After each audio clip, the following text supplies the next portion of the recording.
Uncle चाहिँ हिँड्दै हुन्छ। यो चाहिँ अङ्कल यो चाहिँ कुन ठाउँ? यो चाहिँ नागा डाँडाको सबभन्दा हाइट हो क्या। यहाँ के मन्दिर हो यो? यो पानी ट्याङ्की है, यो पानीको धारो छ। उता चाहिँ के त उता मन्दिर हो त्यो? हो त्यो तामाङहरूको चिहान हो क्या। होइन है तल छ माथि हो त चिहान फेरि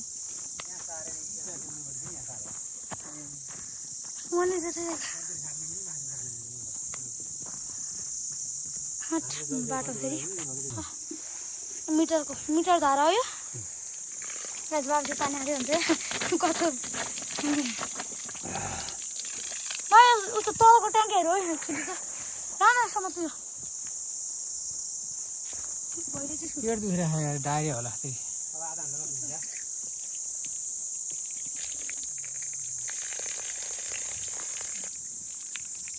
अङ्कल पानी खाँदै हुन्छ बा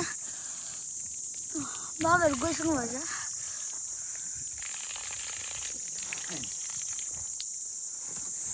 ल गाइस अब हामी मध्य जङ्गल पुगिसक्यो। कति हिँड्नुपर्छ यार यहाँ बाबाहरू। 1 घन्टा चाहिँ हिँड्नुपर्छ। 1 घन्टा चाहिँ हिँड्नुपर्छ। नामथाङभन्दा धेरै होला नि। नामथाङभन्दा धेरै होइन होला यो। बराबर नै हो ल आधी बाटो आइपुग्नु सिँढी चढ्नुपर्छ। कस्तो बाटो यो जङ्गल हो कि पाखा हो? जङ्गल कि पाखा हो? यहाँ चाहिँ अब यो जङ्गल हो। अब यहाँ माथि सिँढीको माथि गइसक्यो है। हल्ला यो सक्यो धेरै सिँढी होला। अब चढेर जानुपर्छ। अब भर्खर त आधीभन्दा नि भएन, आधी नि भएन। कुद्नु पर्दा यसरी लोसे बारी हुँदैन। माथि गएर बस्छु एकछिन।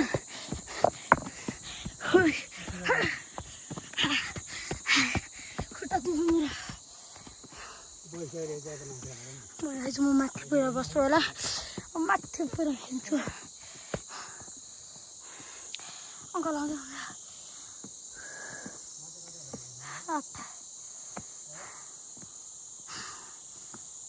सल्लाह बोटहरू खतरा खाने फेरि अन्त गाई सल्लाह माथिसम्म सिट नै।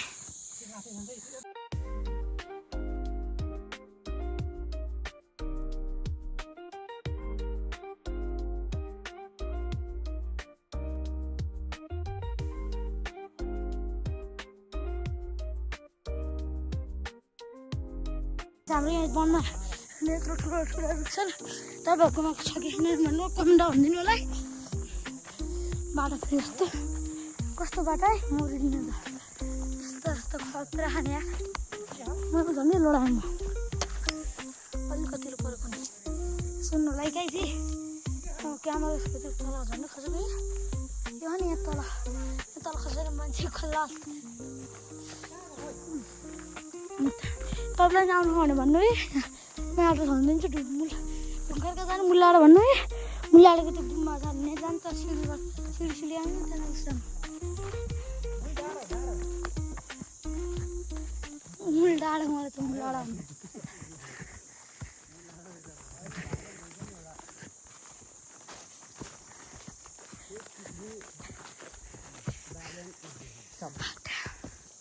हामी अब बलमा धेरै यत्रो अगाडि अङ्कल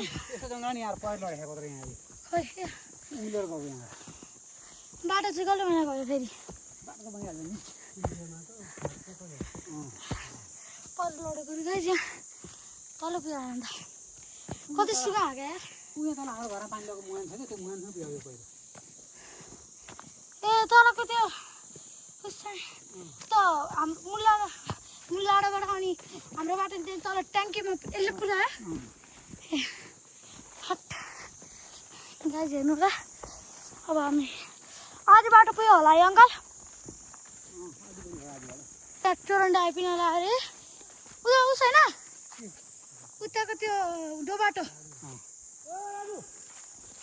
गाइस उत्तानेर एउटा ठाउँमा त्यहाँ डोबा ठाके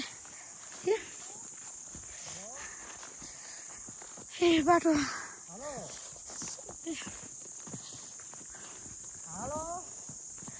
गाइस अब आधी बाटो अलि पछि पुग्नुपर्छ म रुख्दै त पछि बाबाहरू भलिबल खेल्नुहुन्थ्यो पहिला पहिला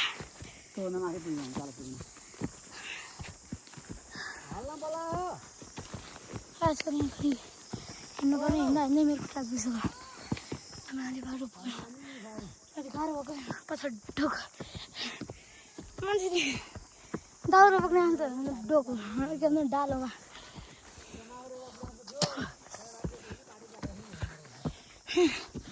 अब त्यो यहाँको मौरीले घरमा राख्ने मह काट्ने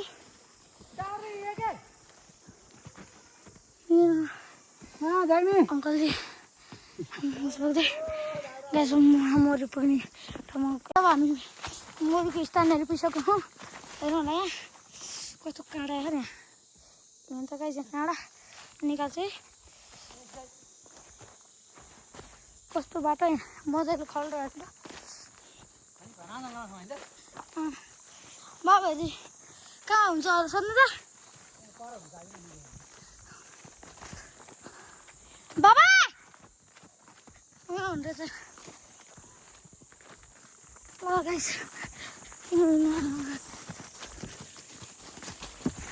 भर च्याउ खुद्राको च्याउ भेटेन गाइस अब कति खतरा सल है सोत्तरहरू त हुँदैछ नि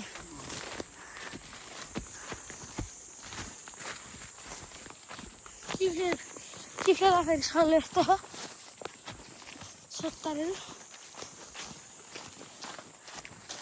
लगाइछ स्थान पुगिसक्यो यो कस्तो कस्तो रुख है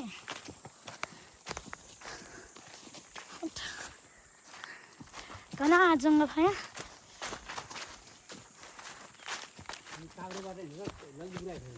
ललितपुर हो म हिँड्न ललितपुर पुगिसक्यो तुरियानको बुवाको अफिस आयो चम्ले बेसीको गइसक्यो है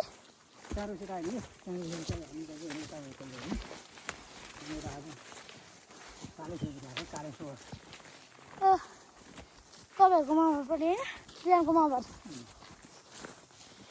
के छ हामी हिँड्नुपर्छ है अब मयूरको स्थानहरू बेसी देखाउँला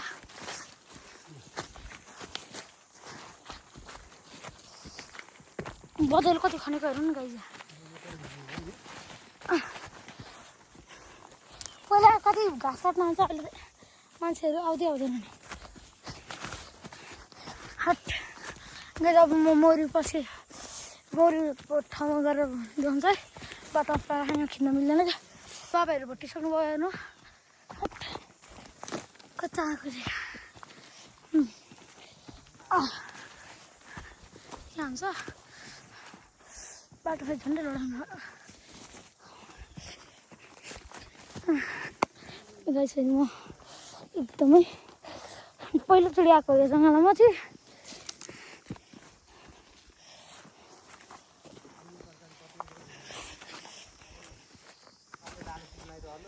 गाई चाहिँ अल्लाह फेरि यसले पुरो भने त 2 दिनसम्म उस हुन्छ यार कस्तो गाई चाहिँ किन म अल्लो उता गएर अल्लो कटिसकेको छौँ है यही बाटो अब अङ्कल मेरो पछाडि हुन्छ फेरि आउनुलाई 2 मिनटको बाटो हिँड्नुपर्छ है हाम्रो लागि तपाईँहरूलाई फेरि म पिसिदियो भने उस काट्दियो भने मौरी रहन्छ अथवा त मौरी त रहन्छ केले खाए जस्तो भागे भागे होला गाई गाईहरू सबै गाई कसको हारा गाई छन् कि यिनीको गर्ने हाम्रो आएर गाई अर्थात् यिनीहरूले पछि नै बस्दैन बरु यहाँ जानुपर्छ भने गरिदिने ल सत्य यहाँ त मासु गइछन् यही नै हो भिडियो खिचेर राखिदिएन बरु पछि गइदिनु नि वार रङ रङ रङ 2 पट्टि गाई